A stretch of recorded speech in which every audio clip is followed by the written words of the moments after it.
So the very first thing I'm going to do, Jenna, is I'm actually going to just get the little device. They come for us prefabricated, and I'm actually just going to position it over your teeth and have you just bite your teeth together so I can see how it works. And go ahead and bite for me. So what I'm doing with my QuickSplint, I'm going to have you open for me, Jenna, is when we think about the QuickSplint, you can see that it's just a little prefabricated shell. It actually has two little holes in it that help us with retention of the material that we're going to use to custom fit it. It also has another slit in the anterior right at the midline, again designed so that we can get retention of the material. And what I want to do first is I'm going to just try it in. I'm trying it in for two reasons. Number one, I want Jenna to get to experience having it in her mouth and then actually biting against it, so that when we do that already with the bite registration material in it, she's familiar with what I'm going to ask her to do. I'm also just visually getting a reference for positioning it over her teeth. I actually do want this little slit at her midline. I also want to make sure this anterior flange of my QuickSplint is as close to the labial of her upper teeth as I can get it without it actually touching her teeth. I actually do need some of the bite registration material on that labial, so I'm getting a sense of how I can position it. And then the last thing for me is when I ask Jenna to bite, so she's practicing what I'm going to ask her to do. I'm also seeing how do her lower teeth come in contact with the QuickSplint. What I'd ultimately like to make sure is that we don't have back teeth touching, and that I'm going to get even contacts both on the right side and the left side once the material is set. So now that we've tried this in, Jenna, I'm actually going to put a material in here that is the same stuff that we use when we take impressions of your mouth to get models of your teeth. It's a little bit gooey when I first put it in. It doesn't have a bad taste. And then I'm going to put this over your teeth. I'm going to ask you again to sort of gently bite together for me, and then we're going to hold that. This material actually sets relatively quickly, but we're going to leave it on your teeth until it gets to a hard set. Okay? Okay. All right. So your QuickSplints, you can reline with bite registration material or other types of silicone putty. Today we're actually just going to use the bite registration material. So what I'm going to do is I'm actually going to just fill the QuickSplint shell with the bite registration material. I do want to fill it. I actually like this material to go kind of right up to the top of the white part of the QuickSplint, but I don't want to overfill it.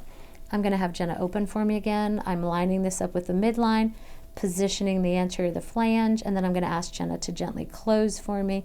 And again, I'm eyeballing and making sure that I've got a contact on both sides, but that her back teeth are not touching. And now we simply just have to hold it in place until the material sets. So now that our bite registration material has set completely, I'm going to just ask Jenna to open her teeth for me. And once she opens, I can just pop this off of her upper teeth, and I've got a relined QuickSplint. If Jenna has material between her teeth, we can go ahead and floss her teeth and we can get that out for her. And the next thing for me is I'm going to trim off the excess material on the QuickSplint.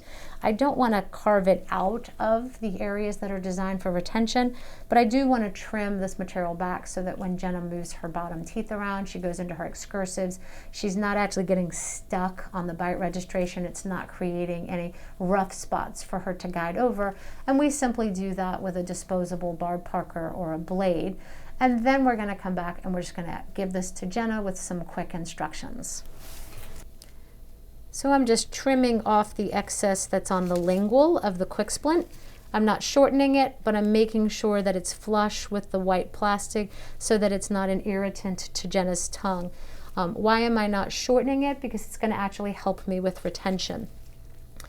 I also then trim it flush on the distal, using the platform again as a guide, using the QuickSplint as the guide for where I want to trim my bite registration.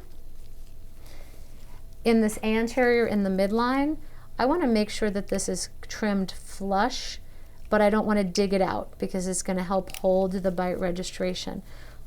For me, I actually typically just will either use my finger or the blade to sort of make sure that it's nice and smooth. And the same thing on the anterior. If we have material that's gone out over the labial of the QuickSplint, we can trim that as well so that Jenna's upper lip isn't being caught on that. And we're going to try to make it as comfortable as possible. Once we have it trimmed, I'm going to take it back in and I'm going to try it in. And I'm going to make sure that I've got enough retention. And I actually like the fact that when I put it in, I can just feel a tiny little snap where the bite registration is locking in a little bit over Jenna's teeth. And I can just have her bite again for me, and I can verify that I do have contact on both of her canine cusp tips, but none of her back teeth are touching. And quick and simple, we've fabricated a QuickSplint so that Jenna can have that during her procedure if I want her to rest on it. She can have that to take home after her procedure as part of her home care protocol.